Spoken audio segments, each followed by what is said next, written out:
Hi everyone and welcome back to a new video. In this episode we will talk about Redux, we will talk about how do you implement it and which problem it solves. So let's begin this video. We will start with some breakpoints, we will talk about actions, we will talk about the reducers, and we will talk about our store. Let's have a component here. This component have a child, so we'll call it A1, and here we have a star with a state,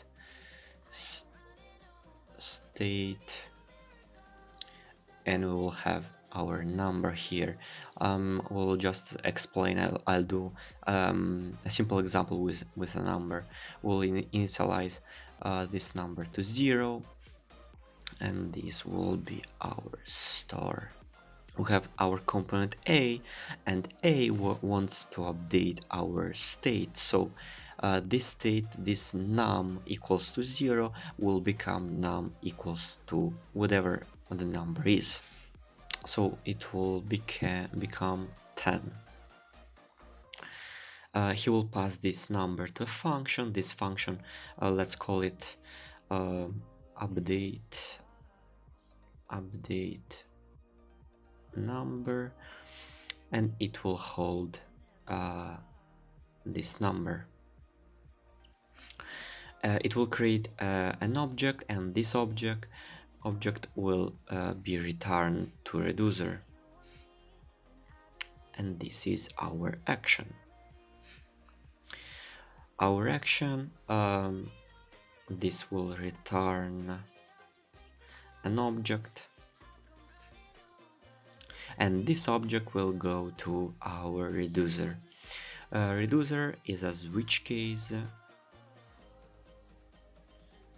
function, and we'll get a type here, so the switch case of our reducer will understand what is our business logic case.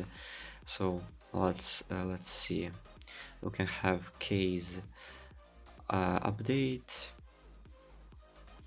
and here we will have our business logic, and this one will be our reducer. So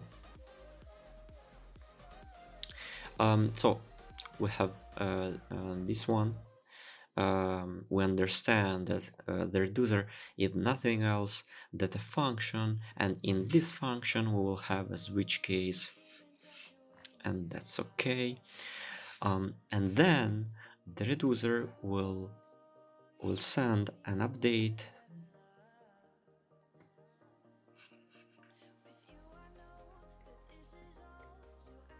to our store, and the store will update this one to a new value that the reducer will send to the store. Then how component A knows that the store was modified? Well, the store, when the update is well done, our store will send a callback to our component, to all of subscribed components, and told that the store was updated and to take the new state of our application. And this is our logic. You can see the store file like configuration.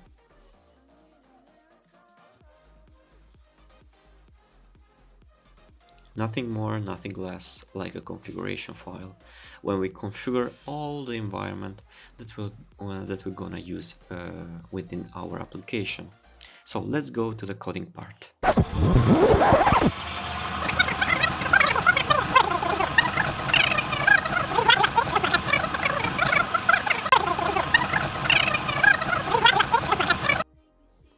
So here we are. You will need to install 4 packages for this to work. They are all in the description down below. We are in index.js file, and this is where we import our provider and our store configuration file. The provider will wrap our application with our store. In Ep.2 file, we have our simple class with 2 buttons from Bootstrap and HTML paragraph with our counter number inside. Accordingly to which button is pressed, one function will be fired up, one per button. We will use this function indirectly by calling this .props.function name. In this case, I called the action function with the same name as we imported it, and just added an underscore at the end. So we will call it like this, props.addNumber_, because they are now binded to our class and pass it through our props. And to display the counter, we will call this .props.local reducer name. Why local? In this case, I associate data, like a name, to my data reducer. So we will call this .props.data dot whatever variable is inside our reducer state, and in this case we have number parameter inside our reducer state. Above our class, I imported our actions function and our react-redux module that will help us binding Redux with our React component. Our actions can be found binded to our component down here, where we associate our imported functions to a name to be used inside our component.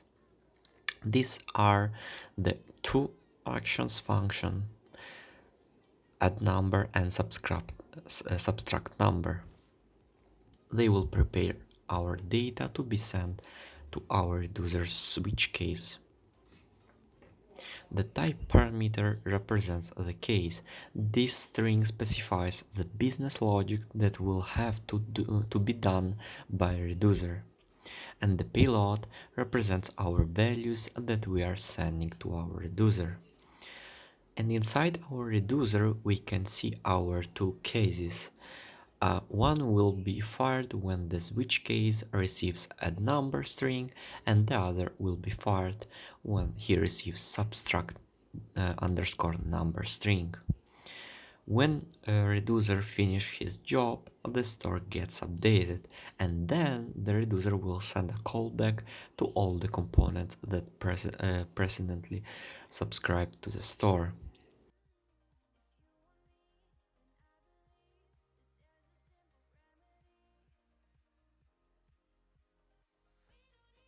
In our store.js file, we will find a very important part. Here we define how a specific reducer could be identified in our application univocally. And here we define our logger, so we can easily log to the console whenever the action is called. Then we merge all the middlewares into one, so we can create our store and wrap our application with the provider in index.js file. All this stuff is down in the description. You can download all the code from my link. Have a nice day and stay safe.